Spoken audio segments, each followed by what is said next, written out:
प्रिय मित्रों नमस्कार। नालंदा विश्वविद्यालय के दूसरे एपिसोड में आपका फिर से स्वागत है। 11वां, यह छात्र नालंदा विश्वविद्यालय यह छात्र संस्कृत को देश विदेशों की भाषा में ट्रांसलेशन करने हेतु दूर दूर तक जगत प्रसिद्ध थे। यहाँ के छात्र, कहाँ के? नालंदा विश्वविद्यालय के छात्र संस्कृत को देश विदेशों की भाषा में ट्रांसलेशन करने में दूर दूर तक जगत प्रसिद्ध थे। 12वां, श्रीमान पदम संभव आचार्य जी, श्रीमान पदम संभव आचार्य जी ज्योतिष शास्त्र व बौद्ध वेद विद्या स्थापित करने हेतु मान सम्मान सहित तिब्बत देश आमंत्रित किए गए थे। उन्होंने ही तिब्बत में प्रथम बौद्ध ज्ञान के केंद्र बनाया था और वो लामा प्रथा के जनक थे। और वो बुद्ध धर्म में लामा प्रथा के जनक थे। एक अनुमान अनुसार स्वयं बुद्ध भगवान नालंदा में कुछ अवधि में आम के मनोहारी उद्यान में ध्यान पूजा करते रहते थे। अपने अमूल्य प्रवचनों द्वारा बौद्ध समाज को लाभान्वित करते रहते थे। कितनी बड़ी बात है। कहाँ? नालंदा विश्वविद्यालय। आगे 12वां, अत्यंत सुसज्जित व विभूषित पूजा स्थल था। नालंदा विश्वविद्यालय में एक अत्यंत सुसज्जित व विभूषित पूजा स्थल था। महात्मा बुद्ध के अति विशेष 5 भिक्षुओं में से एक शारिपुत्र जी के सम्मान में सर्वत्र ऊंचाई वाला सीढ़ीदार सम्राट अशोक ने बनवाया था। इसके शीर्षतम बिंदु से नालंदा लगता बहुत मनोहारी था।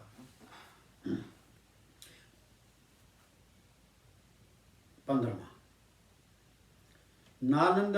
नालंदा स्वरूप से स्वयं व प्रकृति से आत्मसात होकर नालंदा विश्वविद्यालय अपने स्वरूप से स्वयं व प्रकृति से आत्मसात होकर मन आँखों से एवरल निहारा जा सकता था। 14 हेक्टेयर में व्यापक नालंदा विश्वविद्यालय के खंडर बौद्ध भिक्षुओं के इस पुरातन स्थान में मन की आंखों से झांका जा सकता था। 16वां, नालंदा का शाब्दिक अर्थ है। नालंदा का शाब्दिक अर्थ है नालन अर्थात कमल और दा अर्थात देने वाला, अर्थात नालंदा देने वाला कमल अर्थात शिक्षा देने वाला, शिक्षा प्रदान करने वाला कमल।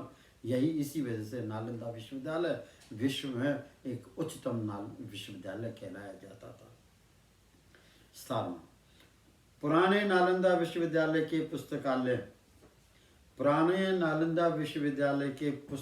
के 3 मुख्य भवन थे। पुराने नालंदा विश्वविद्यालय के पुस्तकालय के 3 भवन थे, रतनदीप, रतन सागर व रतन निधि। 3 लाख पुस्तकें थी, अनेकों पांडुलिपियां थी, विविध साहित्य ग्रंथ थे अनगिनत। 18वां, नालंदा विश्वविद्यालय का धर्मगूंज पुस्तकालय। नालंदा विश्वविद्यालय का धर्मगूंज पुस्तकालय विश्व का सबसे बड़ा पुस्तकालय था। संस्कृत भाषा, पाली भाषा, बौद्ध विचारधारा, वेद पाठ व तत्कालीन समाज से जुड़ी दुर्लभ पुस्तकों का भंडारा था। अब 19वां पर, उन दिनों नालंदा विश्वविद्यालय में परिवेश परीक्षा क्रमशः 3 स्तर पर होती थी।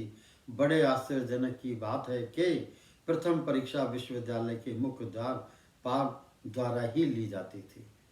देखिए, जब यूनिवर्सिटी के अंदर एंटर होता था स्टूडेंट तो आपको हैरानी होगी, जो गेट कीपर है आज की डेट में जो उसको नमस्कार तक कोई नहीं करता, लेकिन नालंदा विश्वविद्यालय के गेट कीपर को अथॉरिटी थी और हर स्टूडेंट का, हर शिक्षार्थी का सबसे पहले जो वो इंटरव्यू लेता था, सबसे पहला इंटरव्यू वो द्वारपाल ही लेता था। और इसीलिए मैं इसको दोबारा पढ़ता हूँ। उन दोनों नालंदा विश्वविद्यालय में प्रवेश परीक्षा क्रमशः 3 स्तर पर होती थी। बड़े आश्चर्यजनक की बात है कि प्रथम परीक्षा विश्वविद्यालय के मुख्य द्वार पर द्वारपाल द्वारा ही ली जाती थी। 20वां पद और अंतिम पद दूसरे एपिसोड का। पुरातन नालंदा विश्वविद्यालय में बौद्ध भिक्षुओं का प्रवेश नियमानुसार होता था। पुरातन नालंदा विश्वविद्यालय में बौद्ध भिक्षुओं का प्रवेश नियमानुसार होता था।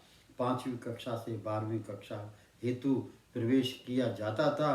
पूरे 12 वर्ष की अवधि काल में पूरे 7 वर्ष की अवधि काल में विद्यार्थियों को ज्ञान निधि में पारंगत कर दिया जाता था। ये नालंदा विश्वविद्यालय के दूसरे एपिसोड का समापन। धन्यवाद।